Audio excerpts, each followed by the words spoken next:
everybody, it is Romania Black, and we are on the penultimate episode of season 2 of March Comes In Like a Lion.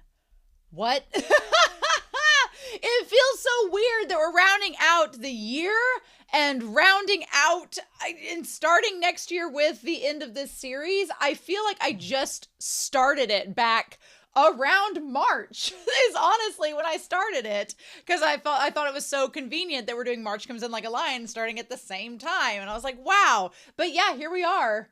How bizarre.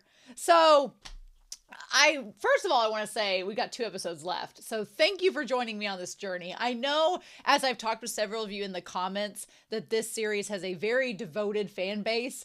I just wish it was larger. And I hope that if you all share my reactions or tell people about the series, or people stumbled across my reactions without knowing about the series, I hope it has helped increase your awareness and love of it as it has for me, because I absolutely adore everything about this series. It's so good. And I'm really sad that I'm going to be ending it. Now, I had a lot of people say, they're like, oh, a few weeks back, they were like, oh, Romania, once you get to the end of the series, you're going to dive straight in the manga. You're not going to be able to help yourself. Look, if the manga was as beautifully crafted in its execution as Shaft has done with the adaptation, it would be very tempting. But I just have a feeling that Shaft has gone above and beyond to bring this series to life. And seeing it animated is so gorgeous. And especially after the Yanagihara arc, I'm like, as tempting as it's going to be, I'm going to hold off, at least for like a year or two. Now, if it's something like, here's my thing. I feel, I kind of feel a little bit of regret, because I know like Toilet Bound Hanako-kun is getting a second season in 2025. I've already caught up on the manga pretty much, except for like maybe the last volume or 2. So there's really not much of a reason for me to react to it, because my manga reactions are out there. I've already done the work, put in the work for that series. So, if you want to see how it's going to be, go look at the manga. But in the same vein, so I'm like, if I looked at March's manga and then a year later they decide to redo the anime, I'm going to be like, well, I've already looked at the manga. There's no reason for me to watch the anime. So it's one of those things where, one, most people don't watch my manga reactions. I wish they would, because I've done some really good ones. But it's just for viewership on the channel, it doesn't happen as often. And I don't like to be that way, because if you notice, I do a lot of things on the channel that sometimes don't get a lot of views, but I do them because I really enjoy them. But I do want to keep growing my channel, and people prefer the anime reactions to the manga, so I've got to stick with that. And also, I just love how Shaft adapts it. It's just so perfect. And I would rather be patient and hold out and see if Shaft adapts it in a couple years and does that season 3. And if not, then I'll consider going back to it if I get a spot open on the channel. But I know if I do the manga right now, I will regret it. And I'm already regretting it with a few other series that I've done the manga reactions for. So I'm like, I feel like I would regret it. So I'm just going to hold off. So if you ask me right now if I'm going to do the manga, the answer is going to be no. But come back in a year or 2 and be like, oh man, Romania, we really wish you'd do the manga reactions for March. And, I'll think about it. It'll depend on engagement and outreach and how many people reach out about it. So we'll just wait and see. But in the meantime, I'm going to savor these 2 last episodes that we have before we move on to another sports anime. As you're watching this, I don't know if I've already done the poll for the sports anime, but I will talk about it in the January update video that will come this coming weekend on Patreon, and then later on YouTube, about the series that's replacing this one. So I'm excited to start another sports anime, but I am genuinely very sad to be ending this one. I'll definitely have a New Year's update video and talk about like end of the year things and rounding out the year. And so that part will be a lot of fun. So I hope you all tune into that video, because I'll definitely, spoiler alert, this series is going to be one of my favorites of the year. Hands down. Hands down. If not of all time, hands down. It's just so damn good. I love it so much. But I do have a couple comments I want to get to before we start this reaction. I Swallow Appleseeds 927 pointed out that Soya's voice actor, if he sounded familiar, is the same one as Kaoru from Neon Genesis Evangelion. And oh, an ethereal entity found within a story? You don't say. I love that. I love the way that you worded that comment. I Swallow Apple Seeds. That was so good. So thank you. Yeah, that's great to know. are we surprised? Floyd Morgan. I really liked Floyd Morgan's kind of take on this, saying that this was around episodes 38 and 39, talking about how Ray has synesthesia, saying looking back at how he interacts with the shogi matches, like a walk in the dark woods or like being drowned or something like that, it could just be a storytelling device, but it could be something more. Yeah, so synesthesia, where you have such like a hyper reaction to your senses, that would kind of be cool because it would maybe tie him a little bit to Soya and him understanding Soya's like interaction with the senses a little bit more. So I kind of like that. That's a really cool theory to point out, Floyd. So thank you for commenting that. Death to Boredom commented about the match between Soya and Ray because I was really confused why I thought it was a 3-day match. And Death to Boredom says that 2 of those days were just talking to the press and the sponsors before and after the match. It was set up to show us how much energy they have to put even outside of the match in order to fund the sport. And even the chairman having to hang out with the local support till the point that he gets a hangover was part of it. All of it's tied into why the chairman put in so much work on the poster and advertising of this match. Thank you. That explains a lot because I was like, why'd they book 3 days for one match? But it's like a pre-day celebration, a post-day celebration, and then the match itself. So it was just the one match between Ray and Soya. That's crazy. And yeah, that shows just how much work and dedication goes into a project like this, which is insane. So I'm really glad that you pointed that out and explained it, Death. So thank you very much. And then finally, Alexander Q notes and says, seeing Ray go from the boy who is apathetic towards shogi and wondering why he played at all to seeing him become someone that can obsess over it to the point of almost being run over is amazing, especially because it makes so much sense. Using some of the imagery used in the OPs, it's like seeing him emerge from his chrysalis as a beautiful butterfly. I'm just so happy to see Ray happy. From the beginning, I could tell that shogi meant so much to him, even if whether he genuinely liked it or not was not so obvious. But now it's obvious in all areas. He likes shogi and he's found a place within it.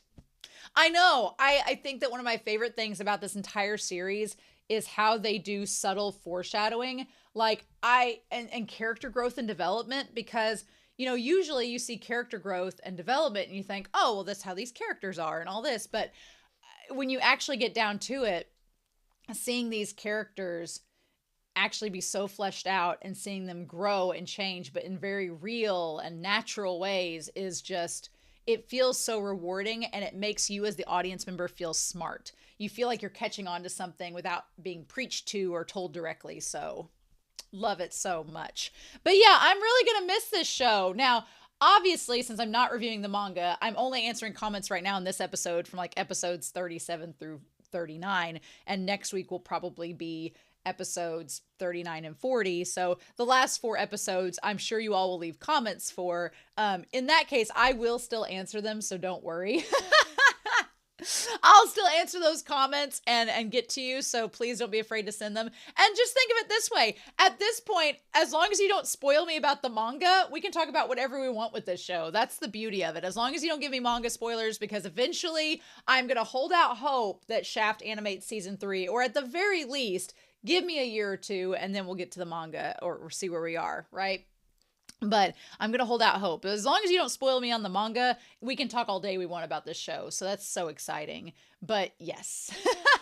And maybe they're doing something where they're just waiting for the manga to finish. I've seen some shows do that, where they're waiting for it to get close to finish and then adapt it. So who knows? But in any case, I'm so glad that I've watched this show. We still have, if you can believe it, 1 more episode to go after this. But we're not going to waste any more time. We are going to dive right in. I've spent almost 10 minutes talking about it, but that's just because I don't want to, I'm holding off to the last moment. But we are going to start episode 43 of March Comes In Like a Lion. And we're going to do that here in 3, 2, 1, and let's go. I'm going to take advantage and really look at this OP and ED, because there's always a good chance in the very last episode that you don't get the OP or ED. So I'm going to take my moment to like just soak it all in. Uh-huh.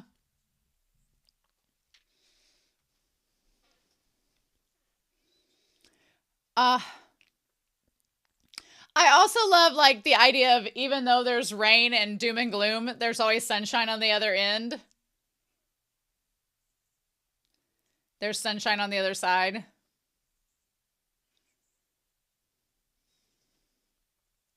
Aww.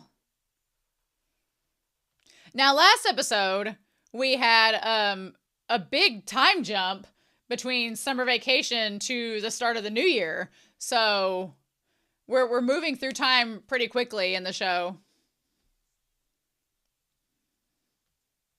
Aww.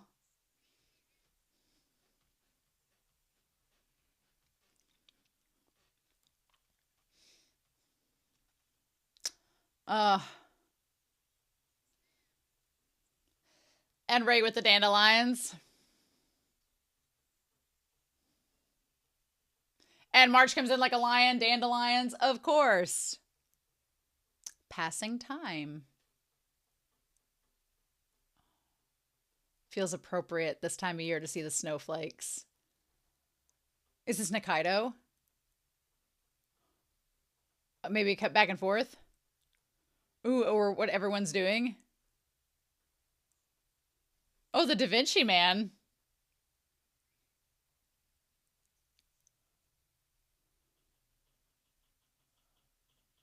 Oh, okay, the grandpa.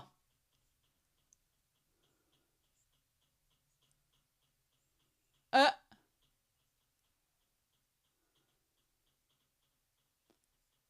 oh, okay. Interesting. Okay. Oh. Oh. What changed his mind? We're not mentioning the dad. Oh. Ah, until at least Ray marries one of them. Oh, wow. Oh, we did see the dad there just a second ago. Oh. Oh, I want to go back when we get to the discussion and see that.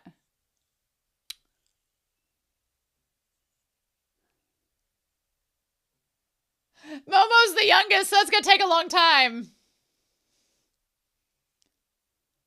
Yeah. Oh, you know. In preschool, so probably like 4. Oh, no. Oh, no. Ah! The doctor's like, I'm not going to be around by then. Yeah. Yeah, you're going to have another doctor or we're not going to be here.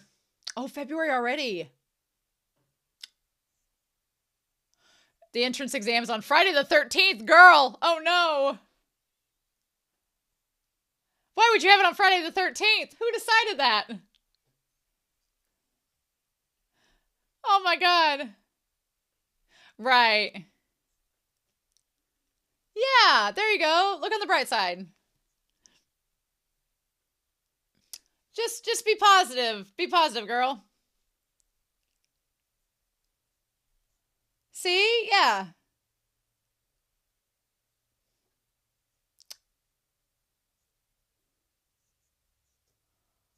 Oh.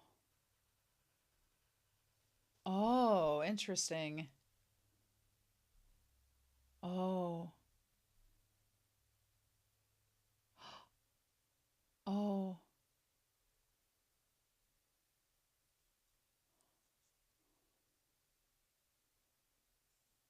Oh. Meaning she won't see him. He's moving away to go to probably a baseball school.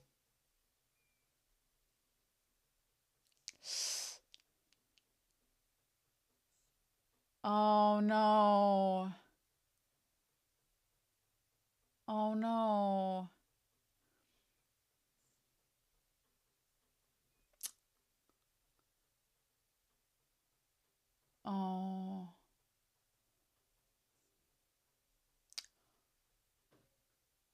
Did he change his mind? Is it a different school? Yeah. Oh. Oh, that sucks, girl.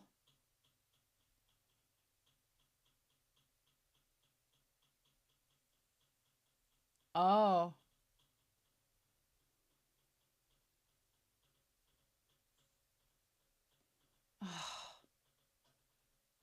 Oh, damn it. Oh. Oh, poor Ray.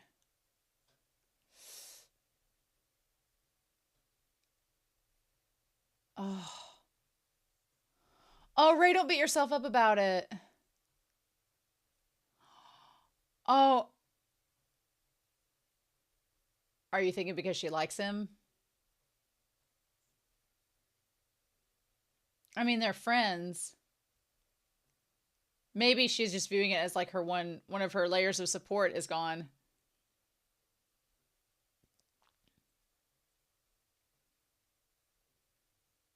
Mm. Oh.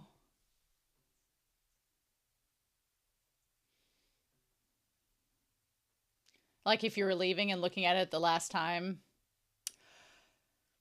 Oh. Hokkaido. Wow. So they are pretty north then. Or maybe that's just milk pudding from that area. Oh.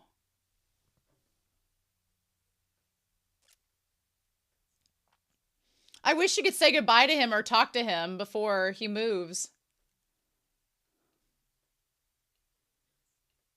Mm. Uh, uh. Mm. Oh. Oh.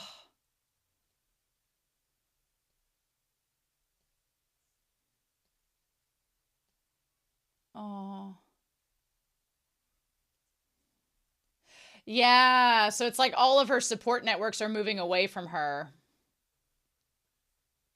Oh, wow. Oh. Oh, and her dad. She mentioned him. And she. Oh, wow. Oh my God.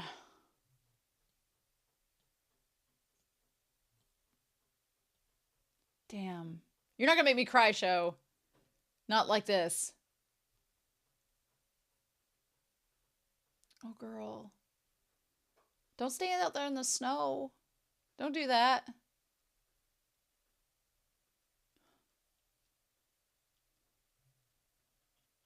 Oh. Ah. Oh. Ah. She's so pretty.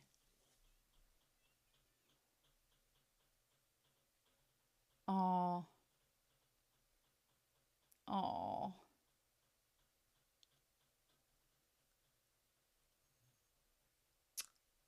Oh. Oh no. Oh no. Oh no. And she's sick because she's out in the snow. Oh wow. Wow, he looks so serious there.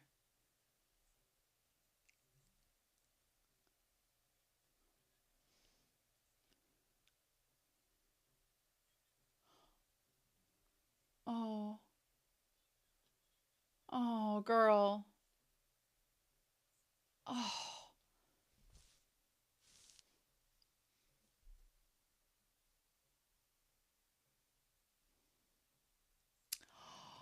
Him taking care of her. Oh.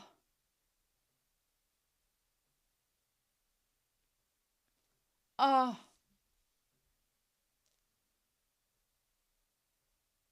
Oh. Oh. Oh. Oh, and the fact that she has Ray.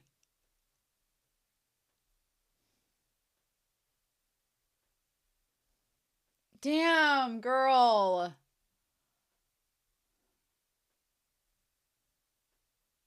Oh. Ah! Oh, this episode.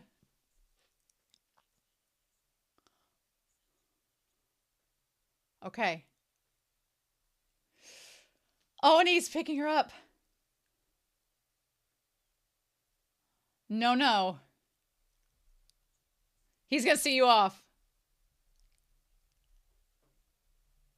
Oh. Good. That's right. Yeah! Don't trip! Don't fail! Don't fall! Distracting you with loud noises! Oh, come on. See her off, Ray. I keep thinking she's going to tell Ray, be like, don't leave me too, and...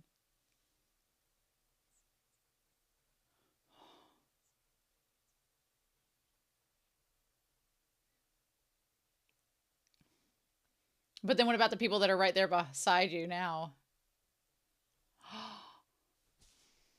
Oh! Oh! Oh! You gentlemen! You gentlemen, sir!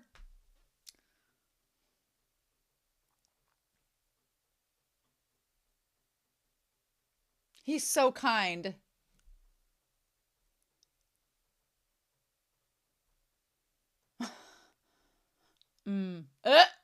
He's like, well, that's maybe not the vibe I'm going for. Yeah, you have been told that before.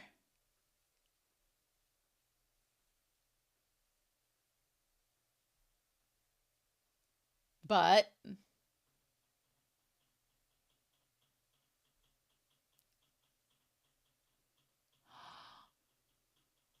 Oh...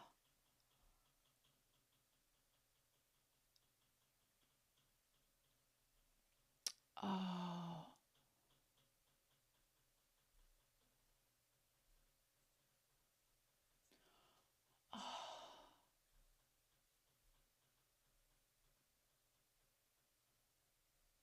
Mm.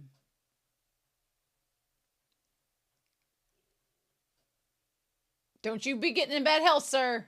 Yeah. Oh, oh.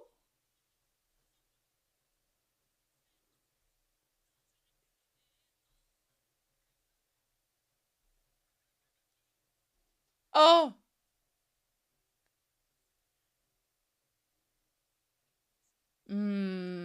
Exactly.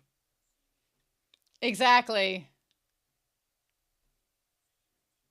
Yes. That's so true. Oh, that's so good. Yes.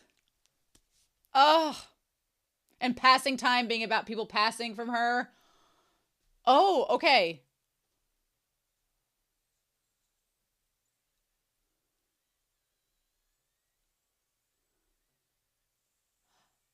Did she make it? Did she find out? Oh my god. Oh my god. Is this a celebratory dinner? Yay! Oh, and her aunt's there too. Oh. She's like, yes, celebratory meal.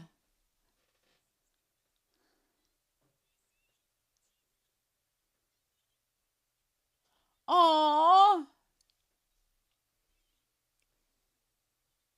Nice. Oh, yes. Glad they don't keep us in suspense. Just tell us she passed. Oh my god. Wait a minute.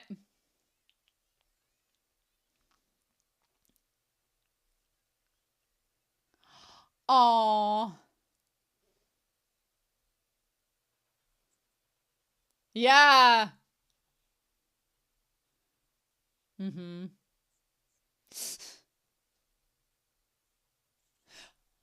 Ah! Yeah, 23 is not old. 23 is far from old.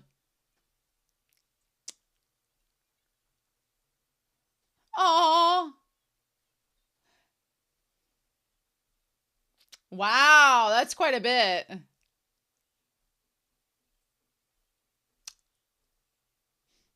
Yeah.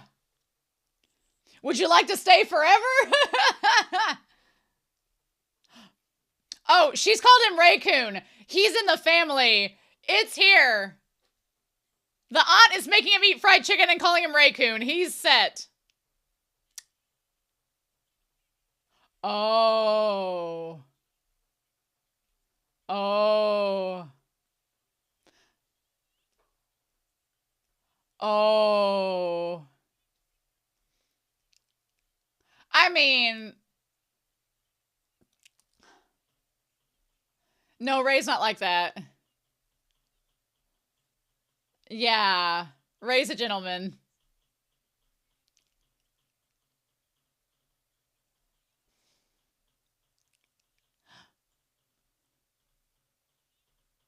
Oh. Wow. She thinks highly of him. Oh. Oh. Oh. A young animal. Oh, you don't know Ray. Oh, no, no, no.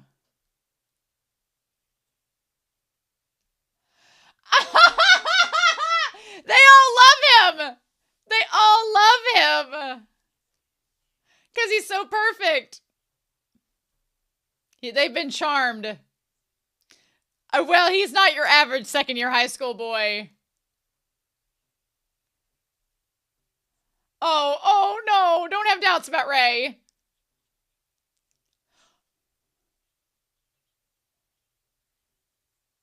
Oh, she's won him over. We're good. That's the most cat thing to ever cat thing. Hmm.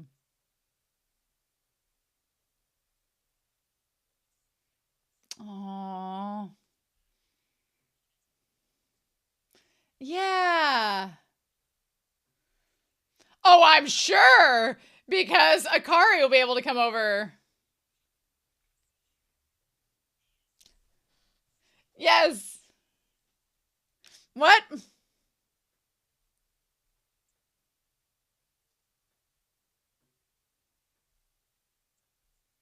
Aww.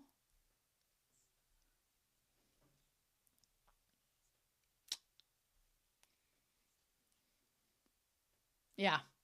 It wasn't all a waste.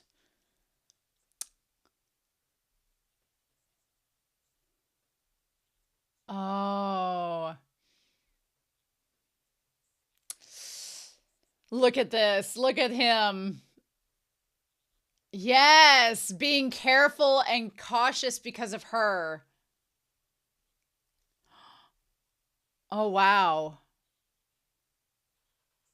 Oh, wow.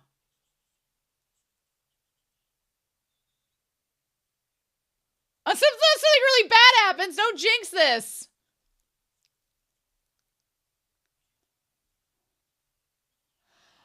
As terrifying as an ogre. She's like, what? Ogre? Ray? Yeah. Look at Momo's little curl.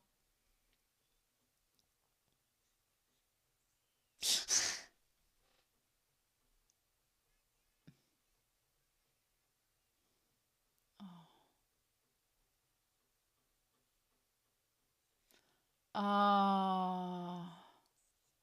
He looks so much older there. Oh, I mean, that's not just friendship.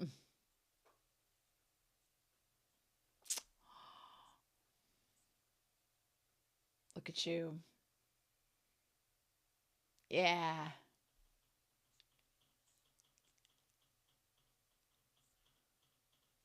Oh.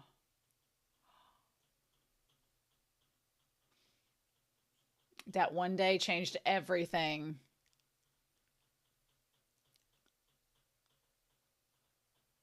Oh.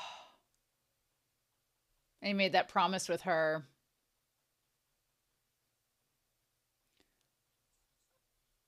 Yeah. Uh, yes.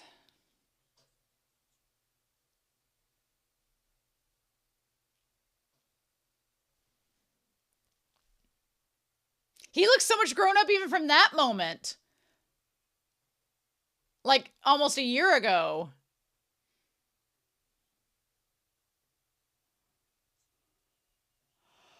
Oh.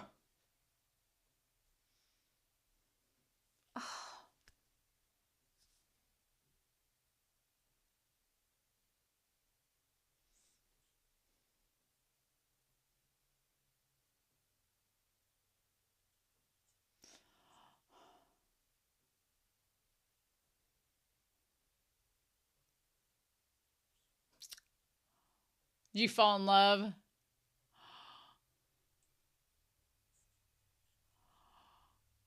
Oh.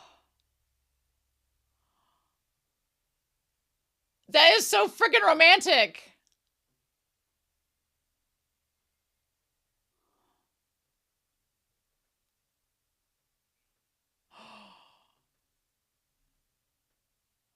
Oh. Oh. Oh.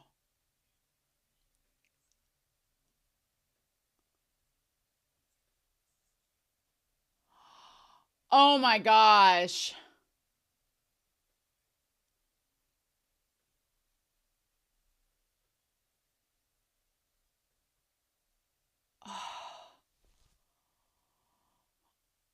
Oh my god, and the cardigan, yeah.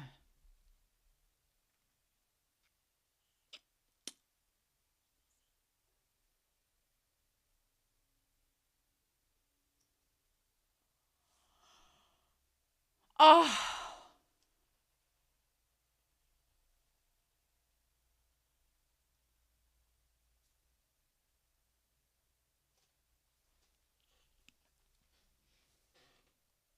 I can see why you all would be like, oh, you'll want to read the manga. Because there's the possibility he could face Coda in the manga. I know. I know it's going to be so tempting, but I got to hold off, y'all. I got to. I've got to. I understand. Shit.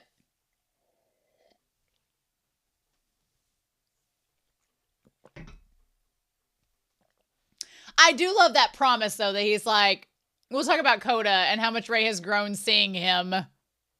But I am so floored that he's just like, okay, sure, I'll face you. It'll be fine.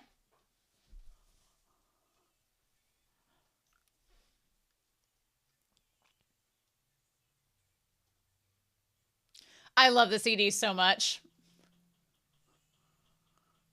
I put it into my exercise routine and it's great.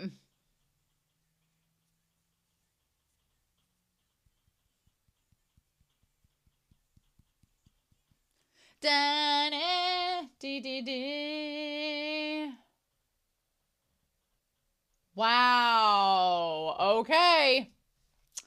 One episode to go. Look.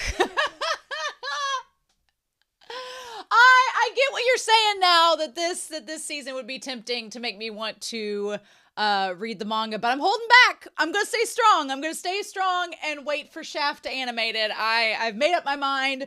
I'm a damn Taurus. I rarely change it, and I just know I would regret it. So, but it is damn tempting. It is damn tempting, especially knowing that Ray could possibly have a match against Coda. They just sneak that in there. Just sneak it in so you know. So this episode was so interesting because at first you think it's going to do one thing and then it does something completely different. And what I like about March is that it doesn't go the cheap romance mistrope that I'm just like because what I thought was going to happen was that we were going to find out that Hina, because Hina did have a crush on Takahashi, like from the start of the series. And so Ray has a moment where he kind of, feels a little jealous because he thinks that she's upset because the guy that she likes is leaving. And we're going to talk about that. But what we find out is it's not so simple as just a little crush and she's sad that her romantic interest is gone. No, it goes way deeper than that. And that part, I was like, oh my God, that's so much more brilliant. Because it could be like a little cheesy romance trope of, oh no, they're jealous and the crush is there. But no, the mangaka takes it a step further and you're like, oh no, this is actually heartbreaking on another level, right? So I love how this, again, I feel like this episode starts out so well. And one of the reasons, again, that I want to watch the Shaft animation is because of the way they start out this episode. You have the snow coming down outside Nikaido's window. You have from Nikaido's window, which I thought we were going to cut to Nikaido and it was going to be about him this episode, but nope. And then you cut to the heater at the house with the sisters. And then you cut to the teapot where I'm assuming that might be Shimada's. And then you cut to what it actually is, and it's the doctor's office. It's not Nikaido's window, it's not Shimada's teapot, it's the doctor's office and the heater.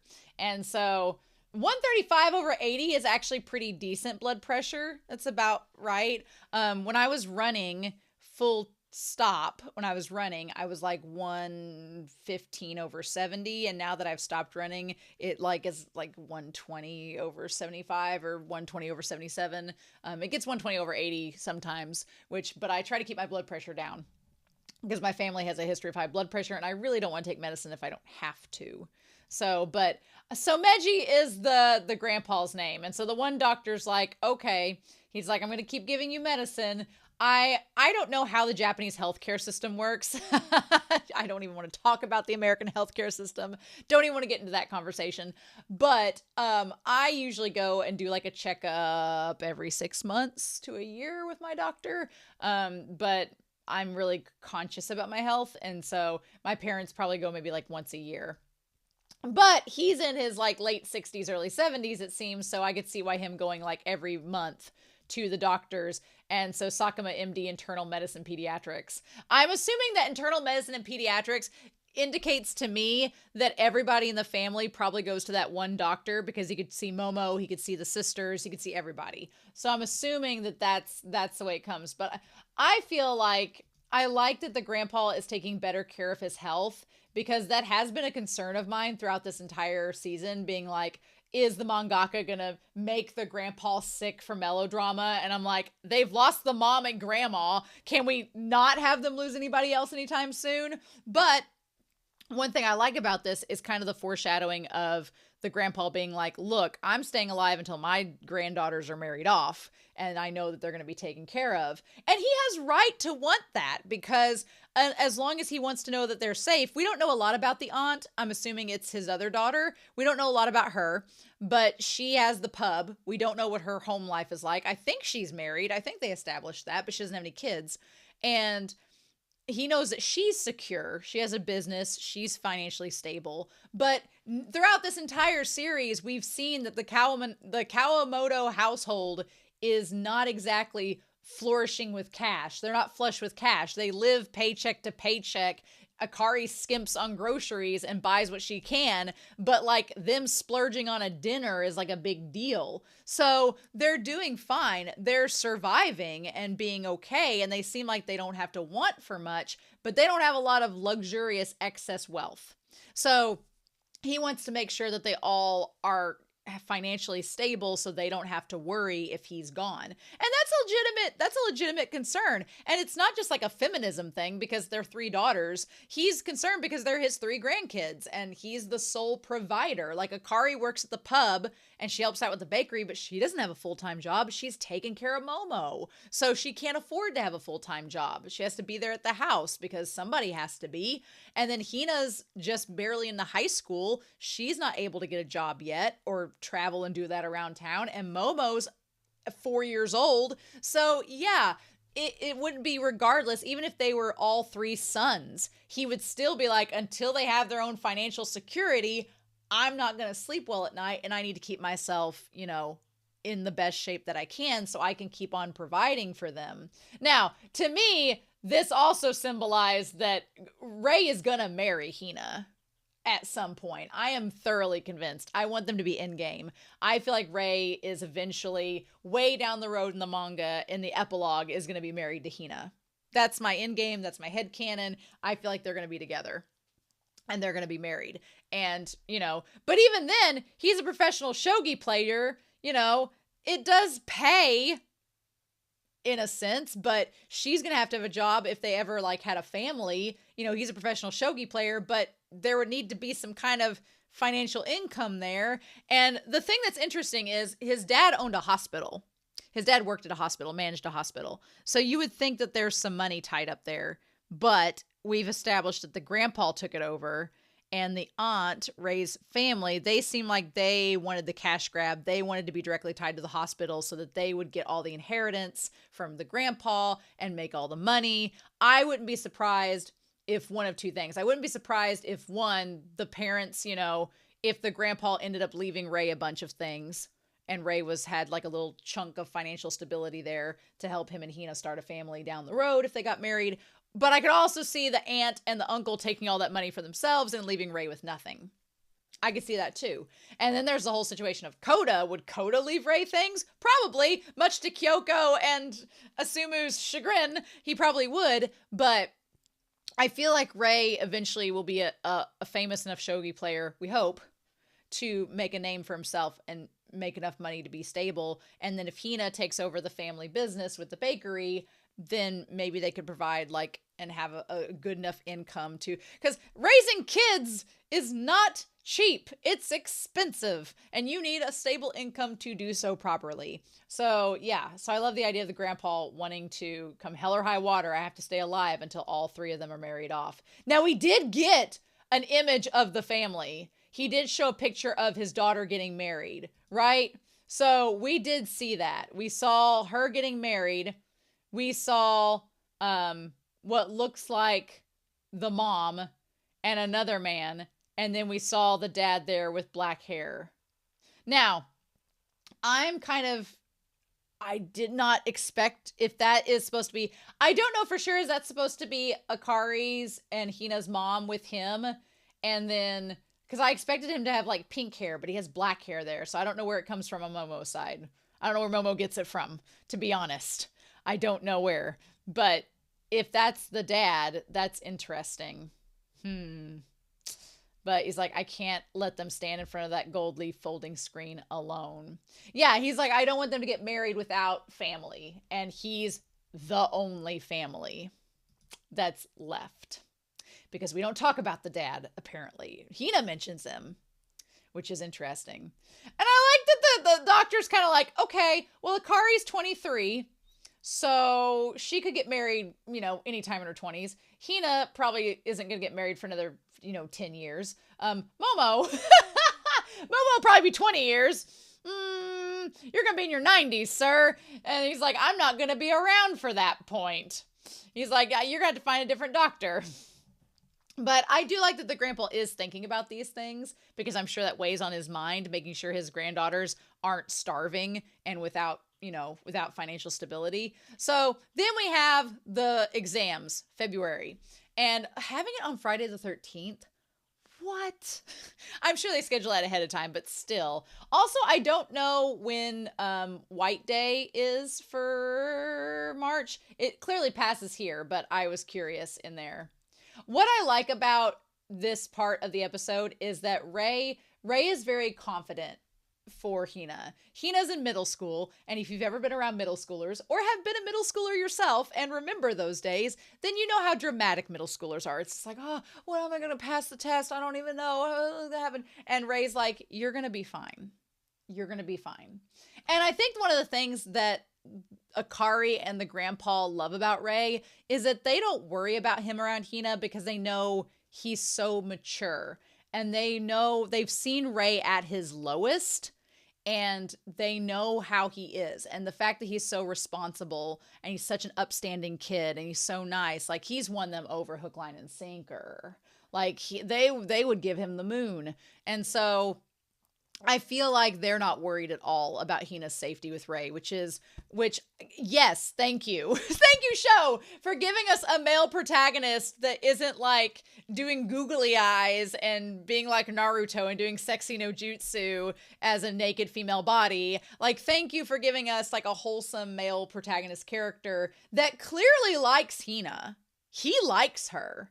And there's a little bit of like a little sexual innuendo in this episode that I was like, but he doesn't ever act on it. He's not creepy. And he's not like being this horny teenage boy. He's totally respectful and kind and considerate and checks off so many boxes that I'm like, yes, he clearly has needs and desires.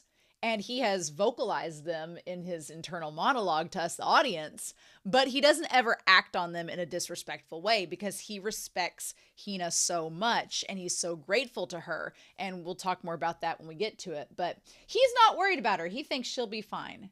And then that's when he says that Takahashi is going to Koichi Shikoku thanks to a recommendation. And Hina didn't know that. And that's when Ray's like, oh shit, she didn't know. And I said this right before the exam. And so and he says she looks so young there, like a young child. And I love the metaphor of the egg cracking, like the egg falling and breaking, of just like her heart collapsing. And she's like, I heard he was going to a high school affiliated with Mai Tai University. So I want to look up Mai Tai University and see where exactly that is. So that is in Mai Tai. No, let me see. Mai Tai, Japan. They have maybe it's like maybe it's just a play on words because there's a Meiji University in Tokyo and there's also a Meisei University in Ome, who are suburbs of Tokyo. But then where is Shikoku at? I want to see like Shikoku. So there is a private university in Tokishima, Japan. How far away from Tokyo is that? It is 8 hours away. Oh, okay. So it's quite a ways away because she says, it's a long way from where I'm currently from. So she's like, he's going to be a long distance. And they're like, well, that's what he said before. So clearly he thought he was going to one university and then he got a recommendation to this other one. I'm assuming it's probably a baseball academy or something. He's going to go off and be an Ace of the Diamond season 4. And that's why he's going there, which would make sense for his aspirations. But she notes that's so far away. And Ray immediately is regretful that he said that. The sexual innuendo is they go immediately to the only thing they show is they show his unbuttoned pants on the floor being discarded. And then they cut to him in the bath. And it's subtle, but to me, that kind of seems like a little nod to when he's in the bath. And again, he looks so much older there. Like he looks really mature in this episode, which he's been looking more and more mature. But he feels like the water's running, it's going over the tub, and he's like, shit. He's like, I shouldn't have said anything because she has this exam coming up. I don't want to make her freak out and panic over it. But also, she says she only feels this way because it's Takahashi after all. And we see the ocean and everything, the water, the surface of the water reflection. So in that moment, I feel Ray feels a twinge of jealousy that he thinks that she's acting that way only because she has a crush on him and likes him. Now, what we end up finding out from this episode later on from Hina is that's not entirely the case. But what I think is so impressive about Ray's character is that even if he feels a twinge of jealousy and he feels like she likes Takahashi in a way that she doesn't like Ray, which we, the audience, know is not the case, he still goes over and takes care of her.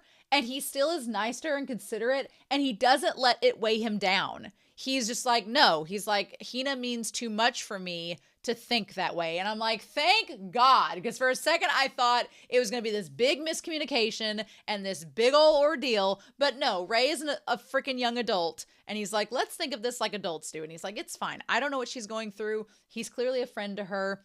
I'm going to be supportive regardless. She means that much to me. And I'm like, just, yes, thank you. Thank you, Ray, for being a good person. But what we come to find out is that it's not just a matter of him moving away because he's her friend. It's the fact that he's part of her life and her support system. And we find out it's not necessarily a crush on him anymore, but it's the fact that she has dealt with loss throughout her life. She says, now Takahashi, who was someone I was really close with, was one of my best friends, who has supported me through all this bullying and been part of this pillar of support I have. I thought he was going to be at this university that was pretty close to me, but now he's moving really far away and he won't be around me. And then she said, Chio from Iwate is far away. So my other best friend is gone and I don't have them around me. And then she goes a step further from that. And she says that my mom and my grandma have all passed on. And then she even says, and my dad. And that's the first time she's ever mentioned him in the series. But that lets us, the audience, know that she has acknowledged he's not near them, that she's very aware that he's of his non-presence. And so to her, she's like, everybody around me are leaving. And that is, not something a middle schooler should be thinking of, right? That's something that is existential. And, when you get to be in your 30s, I feel like that's when you start, because, your parents' age, your grandparents' age, that's when you start to think about those things of people passing on or moving out of your life and going and moving different places. But when you're middle school, you shouldn't be thinking about that. So it's heartbreaking that's come across her mind. But the trauma she's endured from losing her family so young has kind of made her think about that. And I love what ends up happening from this moment. But in that moment, you kind of get this sense of Hina, who's such a strong character. She is so self-aware at her age. She is years ahead of her wisdom. And she's like, I take for granted that I'm always going to see these people and nothing's going to change. But it does. And I shouldn't take it for granted. And it's like, damn, okay, all right, fine. Be that way. It's so heartbreaking. She's like, I think that I'll just be able to see everybody. And that's not the case. But then I get this surprise, and time after time this happens. And it's heartbreaking. And no girl her age should have to think that, right? No girl that age should have to go through thinking along the same lines that she does. So then we have Akari. She has a surprise party pop up at the pub, and she has to go. She's taking Momo to the grandpa's to go there. But the reason why Ray has come over is because Hina is sick and has a fever. I'm sure if Hina was feeling fine, she'd be like, no, she's okay. But since she's sick, she's like, I want somebody to stay with her just in case. And again, Ray, who likes to be needed, this is fine. He's like, I can do this. There was something so sensual and kind of not eerie or creepy or anything, but it was so sensual and mature in the way that when he looked down at her, he took her temperature and she was like, what should I do? And of course she's freaking out. She's like, what if I'm sick and I don't do well on the exam and this impacts it? She's like, she's probably thinking, why'd I stay out in the snow? Why was I doing all that? She's like, it's the day after tomorrow and I'm like this. And the way that the shadows work and he looks down at her and the shadows play across his face. Again, it's so tempting to want to read the manga, but then I see the way that Shaft animates this moment and I'm like, I want to see it. I want to see Shaft do it. And he's like, you'll be fine. You studied plenty. And he's very mature in that moment. He's like, and it's very solid reassurance of, you're going to be okay. Don't worry about it. He's like, you just need to rest up and recuperate. It'll be fine. And she's like, but what if the fever doesn't go down? And what if I fail? And she's like, what if? And then I like that she's so worried and she makes such a pouty face. And she's like, what if I forget everything I've learned?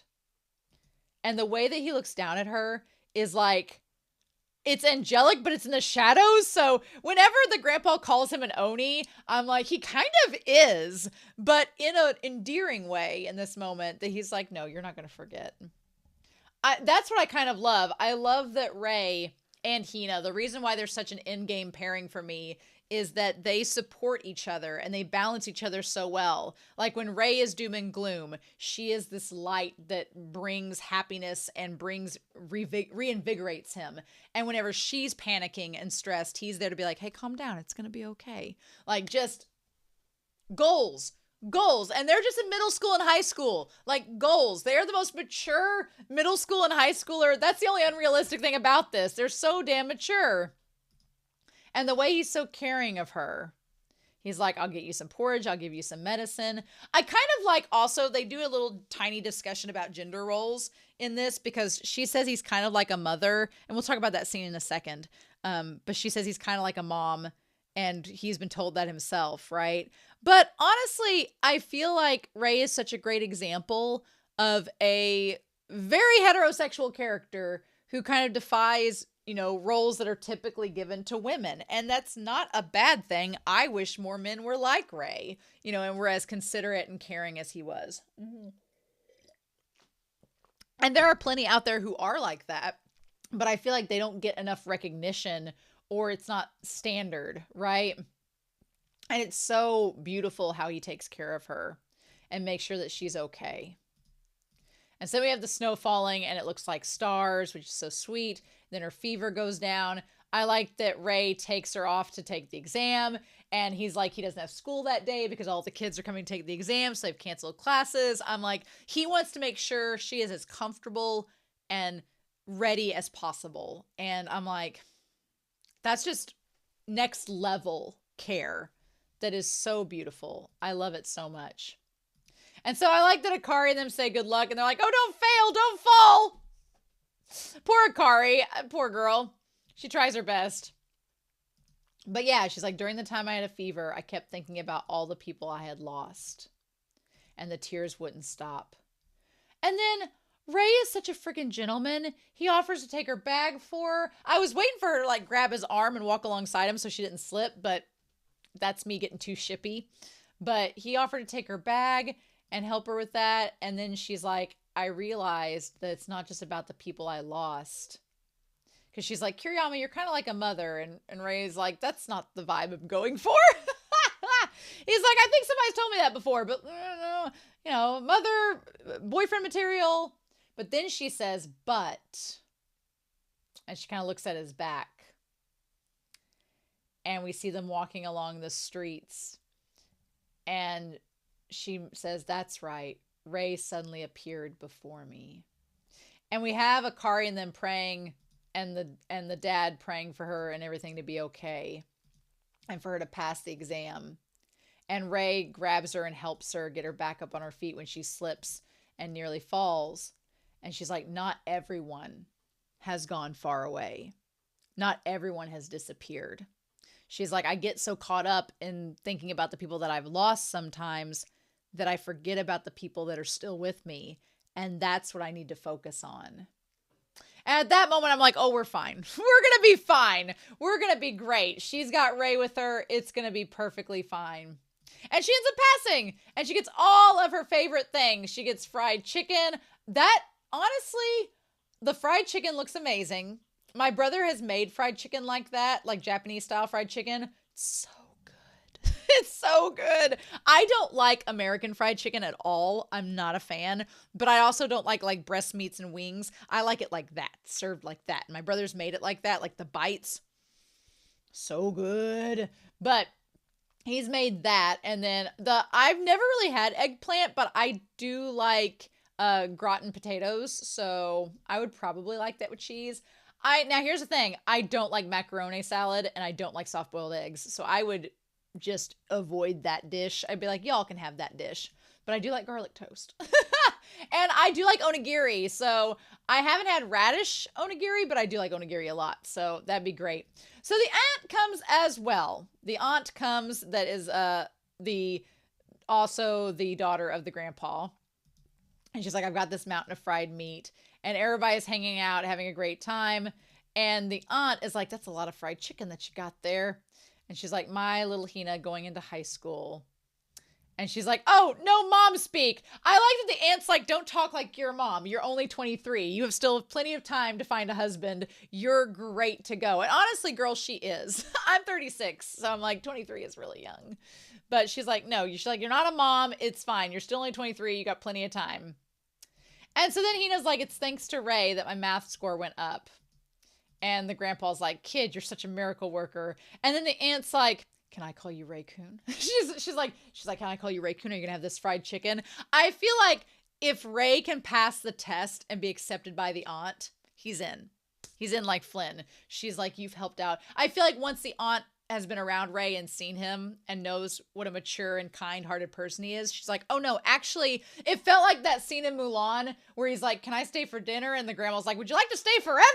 Like, that's literally Ray. They're like, please don't leave. Stay with us. And he's like, okay.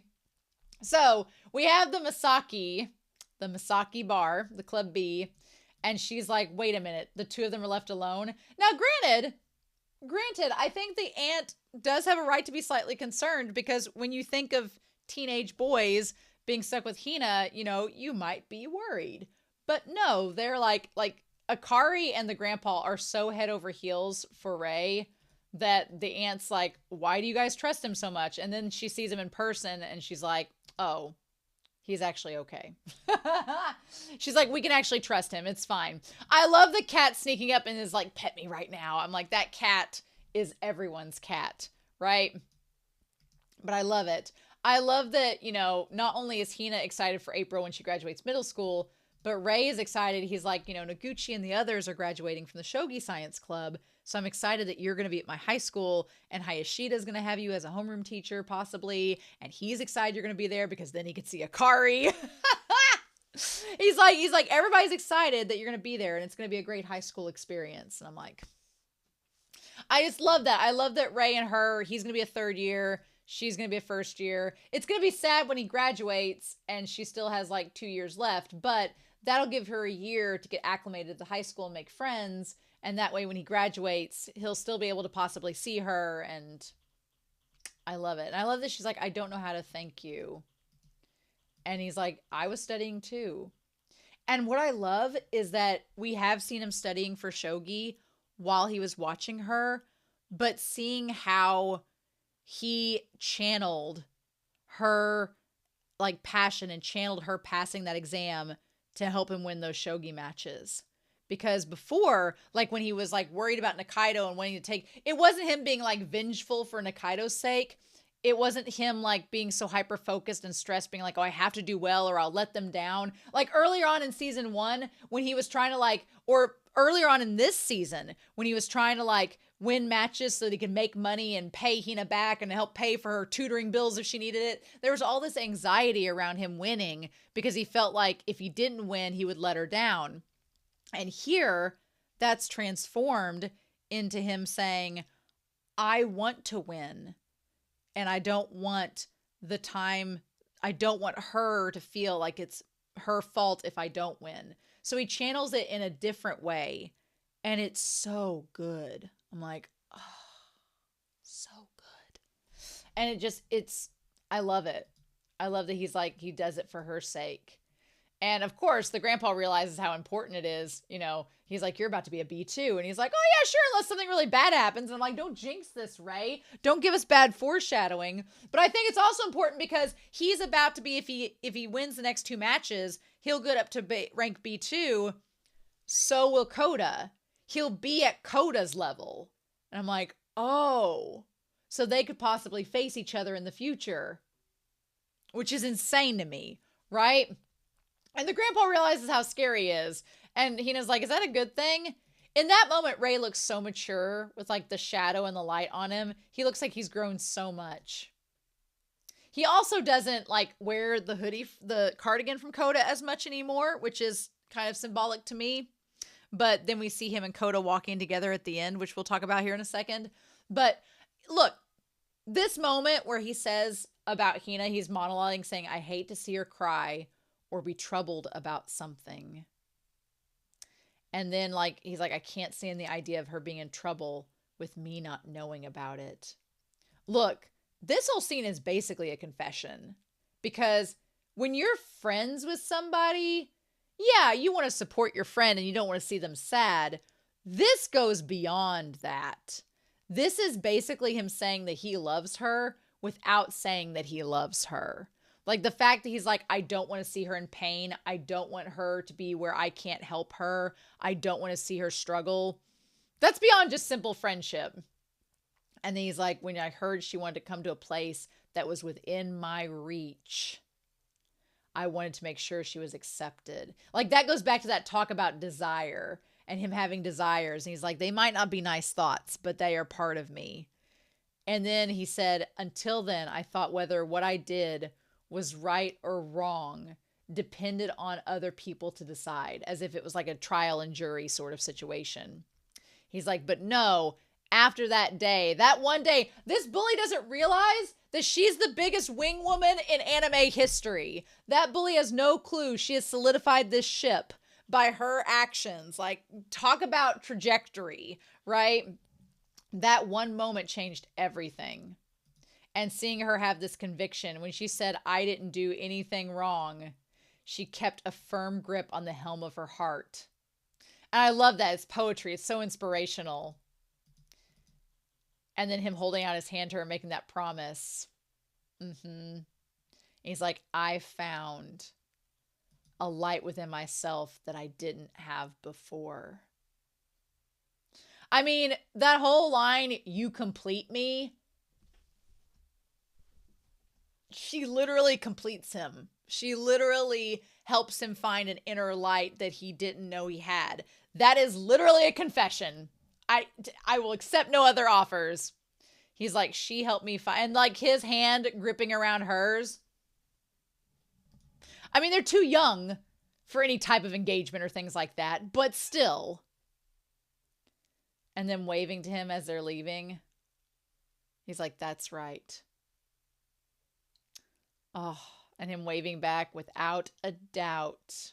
And he's at the shogi hall about to make that match. And we see the bubbles from the drink and everything. On that day, she has made a part of me. He's like, there was a part of me missing, and she completed it. So damn eloquent. It's poetry. So eloquent and poetry. So then as he's sitting there on his phone, drinking after the match, that's when he sees Coda, which is crazy. Coda looks interesting. He looks older. He looks softer. It's been a while since they've seen each other. The fact that Ray's like, oh, Dad. It's so weird to see him call Coda his father. But I'm glad they're on good terms in this. And he's like, I barely managed to avoid a demotion. Which is, again, we want to talk about, like, development. Throughout this entire series, the way that Ray has talked up his father, his foster father, you would think he's this unstoppable force. And he's this larger-than-life figure. The way that he's been made up in Ray's mind and presented us to us, the audience. But then you get to this ending scene, and not only is Ray no longer like scared or intimidated or freaking out about just being around Coda like we saw back in season 1. No, not only that, he seems so confident and at ease around his dad because Hina has made him a better person. But also we get the reality that no, Coda is not this unstoppable force. Soya is. Soya is. And Shimada's really good. And Yanagihara is really good. But he talks here about Coda barely avoiding demotion. Like, he's not as good of a shogi player as young Ray, his narration has made us believe. Like, still, B2 is still a very advanced, high-up position. Don't get me wrong. I'm not saying Coda's terrible. But I'm not saying... But, you know, when we started season 1, you would expect Coda to be on the level of Soya the way that Ray talked him up. And the reality is that's not the case. Ray's, like, right on the edge of being in the same rank as his foster dad. Which is crazy. He says, I'll be B2 next period.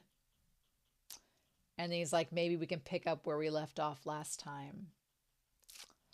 Oh, just teasing us with a match that we haven't quite seen, teasing us with Ray when he was younger, teasing us with this, and I want to know more.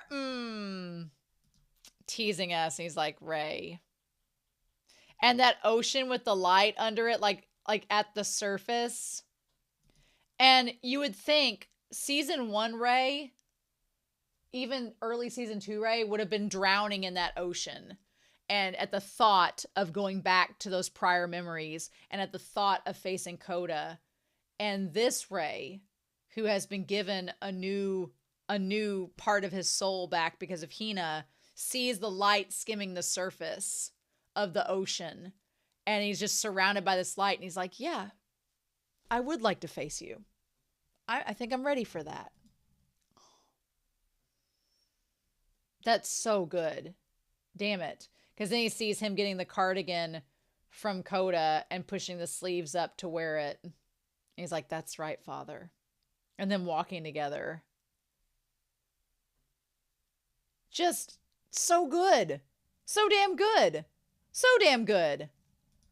I'm just in awe of it, honestly.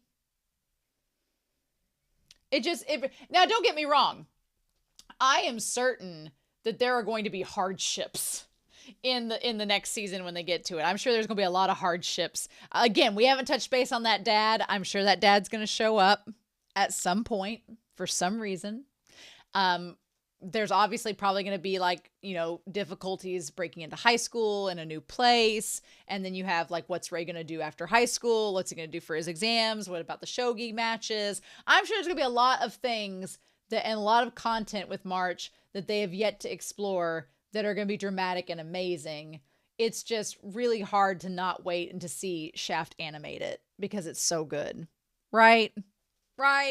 Just, if they can bring back Rama half, then they can do, I know that's Mappa, but then they could do this, I do want to talk about the end card. Just Ray in space. I do like the little things that Shogi Hall. I think it's super cute. I like the style of it. So the mangaka that created this image is Chuya Koyama. Now they have done, their main series is Space Brothers.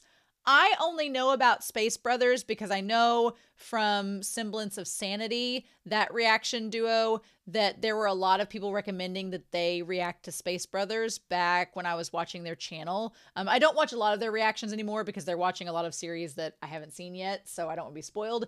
But I remember when I was watching, I watched Space Dandy. I watched their reactions for Space Dandy and was watching that show at the same time. So fun. But I remember people were like, oh, now that you've seen Space Dandy, you should look at Space Brothers. And so this is the mangaka for it, which their style is similar to the mangaka for March. Similar, but different. But still, it's a really good end card. So I can't believe that next week is the final episode of March. It feels weird. It feels very weird. But we're gonna be looking at it. So I'm very excited to hear your comments down below about this episode in particular. I think there's a lot of things that can be interpreted in different ways, so I'm excited to hear your thoughts about them. But yeah, next week's gonna be the season finale, series finale for now. For March Comes In Like a Lion, and I look forward to seeing you all there. I hope you all have a great week. Take care. Stay safe, take care, and I'll see y'all next week with the season finale of March Comes In Like a Lion. Bye.